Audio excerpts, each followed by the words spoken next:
Starting after the Paradise Fire of 2018, many with a memory started noticing things that didn't seem normal, and the media told us climate change.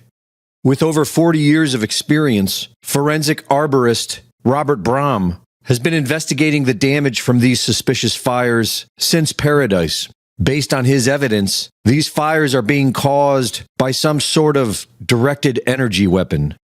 As many of us suspected, the trees in these recent forest fires are not burning as they should be. This is common for a horrific firestorm. This is what's left.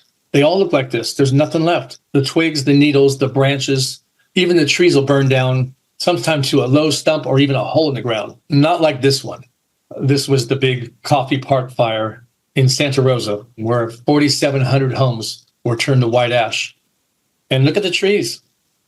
Why aren't they missing along with the houses? Many of these are pine family relatives. Eucalyptus against that road there, or whatever that is, against the road.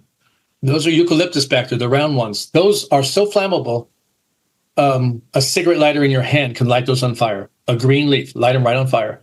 The forest is primarily valley oak, blue oak, and California bay, which is a very combustible leaf. I can light them on fire again with a cigarette lighter. They didn't burn. There's a bay tree right there. The bottoms will always be burned right at ground level. No reason for that. Grass couldn't do that. You have to have a lot of flames to do that. No, they're being cooked right where they're at. This was an entire bay forest, and I couldn't find one leaf burned. And somehow the leaves turned black. You notice the bottoms of these little suckers here, they're black. Almost every tree here is a bay. They didn't burn, but the ground did. It's only a grass fire here. You can tell this was just grass, and it might have even been kept up. I don't see one burned tree. There's ponderosa pine, black oak, white oak. Well, there's a deodar cedar to the left there a little bit. That's pine family from the Himalayas. And a digger pine on the left, the big multi-branched one. Nothing wanted to burn that day, just the house. Ponderosa pine forest. Little short ones and everything. Where the flames are in the needles, they refuse to ignite. Here's your eucalyptus. It's down in the flames, refuse to burn. Upper foothill or lower pine belt here. Very flammable areas. And no, they're not burning. And look in the background. Chunks of metal everywhere. The physics of a natural fire does not explain the way aluminum and glass have been melting. The two fire captains told me in their combined 60 years, they've never, ever seen a window melt out. Incidentally, every fire I've been to, all these 120 trips, not one window has been intact. Every single one has melted out. No exceptions. There's your aluminum. What's melting it this far away?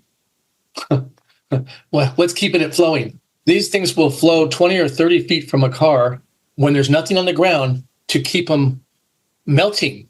That's a high temperature, but they keep flowing right across the dirt. The fires are breaking out into metallic materials. Here's a fence line. They all look like this. Burn at the nails, burn at the ground.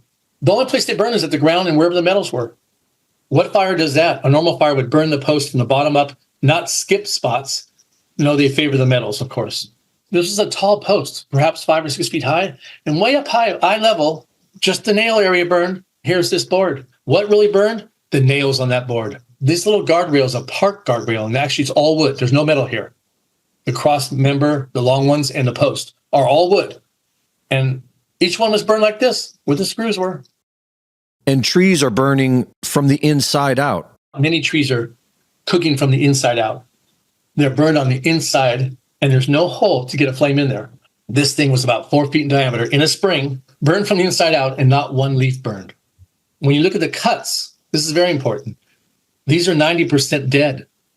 They should not have that heartwood. The dark area is the heartwood. It shows me these things were cooked from the inside out. There are many anomalies to be found in these fires. And here's a soil bag. It still had soil in it. That was there. The tennis shoe was there. And you see the black. There's black everywhere. A cushion for your chair. I see this chainsaw in the back of this pickup truck. The window melted out at 2,500 degrees. All the tires burned completely, leaving the slinky-like steel belts. That plastic should be gone completely, down to the metals. Didn't happen.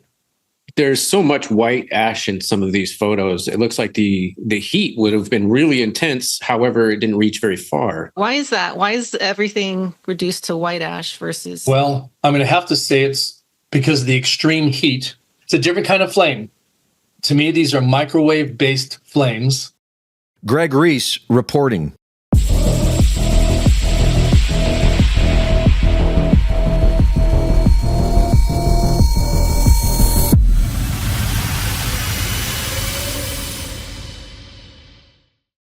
The Reese Report is now fully funded by my Substack subscribers. Subscribe today and support my work at gregreese.substack.com.